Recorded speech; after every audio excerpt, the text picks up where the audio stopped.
Anyway, obviously this is Professor Oak's lab, and don't talk to me about that shitty program. It's a shame, I like to hear it. Well, you should consider yourself thankful that you don't have to. Okay, now, well, at least he's not talking about that program. And yeah, full of difficult books, but there's none on how to host a decent program. Professor Oak's Pokemon Talk isn't a live broadcast. You mean it's not even live? You mean they could cut all the crap, but they don't somehow? Oh yeah, because if they do cut the crap, I mean, there's going to be a running time of 0 minutes, 0 seconds on every episode of that show, and we wouldn't want that. Well, actually, yes, we would want that! And let's check in that trash can. Nope, there's no snack wrapper, because the Kanto starters are actually decent enough that we don't need a joke starter just to mock the other three. And yes, that was a last jab at the starter's suckitude for the road, as well as a last jab at Oak's program. And yes, I know it's funny that I'm saying lately, the last this, the last that. Well, it's only a sign that this game is slowly but surely coming to an end. And yes, that Pokédex rating sucks because I haven't been making any effort at all in trying to fill it up. So anyway, it's time to take our leave of this podunk hole. Seriously, 2 houses and a lab. That's it. I wouldn't even call this a town, if you ask me. What's the population of that place? 10 or something? And half of that is lab employees. Just wonderful. Well, I said a few videos ago that you wouldn't have 1 million NPCs in a town, but someone told me that the world ends with you. I've never played it, but it's full of NPCs, and I was thinking lately that, well, if you remember Castletown in Twilight Princess, it was chock full of NPCs who you couldn't talk to. If I win, you have to help me with my suntan lotion? What? Why do I have to lose to help you? Come on, it's gonna take forever for me to let you kill my Pokemon. That's not fair! But anyway, I said I would come back to the subject of Generation 5 sooner or later, so I might as well do it now. This is the whole reason why I made this into a double program, by the way. And, well, the idea is that I've already mentioned that they could do Life or Death, except for the fact that we already got a Pokemon representing life, that being Who, since it's a Phoenix, unless, of course, they only make Who vaguely related to the theme of life, and you actually have a god of life to go along with him. Like, I think there's a Hindu god for, you know, creation, and you also got, I don't remember the others. There's a god of destruction too, but I'm not an expert on Hinduism, so I'm just going to leave it at that before I make a fool out of myself. But anyway, it could be in the same way that, you know, Celebi is the time-traveling Pokemon, but Dialga is the god of time, if you get the idea. Something else that I was thinking was maybe, you know, seasons, like you could have a Pokemon for summer and another one for winter. And you could sort of base the layout of the region, the geography and such around that concept. You could have, like, the region made in, like, 2 parts. You could have sort of a tropical island down south with beaches and sunlight and everything.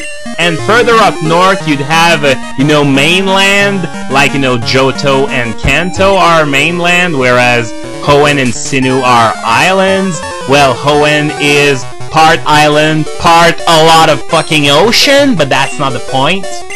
So you'd have a northern section where, you know, there would be blizzards and mountains and snow peaks and all that stuff. Well, not all over the place. You want to have some change being apparent. So, for example, in the southernmost part of the northern part, am I making any sense here? You'd have, you know, something like a fall area, you know, kind of like Ecruteak and Hard Gold and Soul Silver. In fact, that place looked absolutely gorgeous, and I wouldn't mind seeing that kind of thing again on a more powerful system. That would be pretty cool.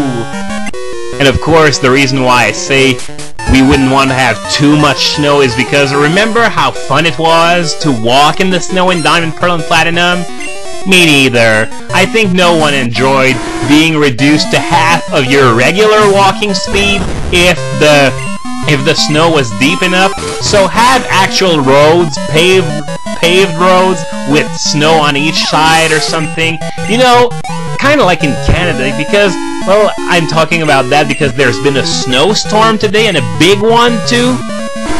And yes, I'm aware that this sounds like some delirious rambling, well, but if you've been watching me for any length of time, you already know that, you already know what to expect, and yeah, I've been thinking about that stuff at work today, and I don't want any comments about how I don't work while at work, and instead I'm thinking about Pokemon because I can do both at the same time. Thank you very much. I have ideas, and that doesn't mean they're any good, though. That's why I'm not a game designer, and I'm not intending to pursue that as a career.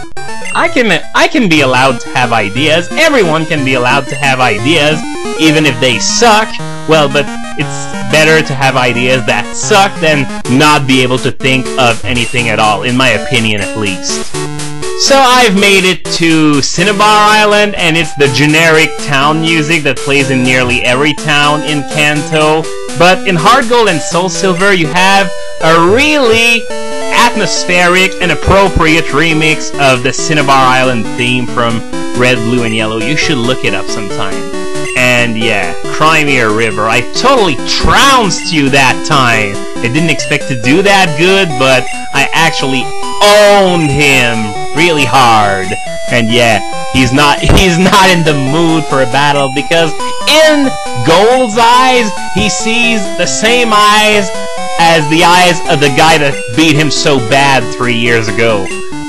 But then again, he doesn't seem to be quite as much of a jerk as he was in Red, Blue, and Yellow, because he spouted that philosophical crap endlessly about, you know, Cinnabar's destruction, and okay, he's got teleporting powers now. I think he's got an Alakazam on his team, though. That would explain a lot. And Rare Candy, thank you very much. That is going to be used really soon, actually. So, yeah, there's a Pokemon Center, and there are actually people in there.